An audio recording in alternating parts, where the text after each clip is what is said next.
Meaning of Erse. Erse. Erse. Erse. Erse.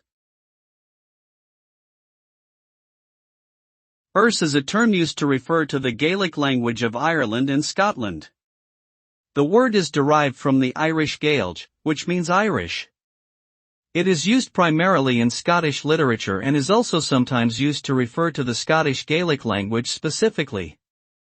The term has fallen out of use in recent years, as the Scottish and Irish languages have been more widely recognized and celebrated. However, it remains a historically significant term that reflects the cultural and linguistic connections between Scotland and Ireland.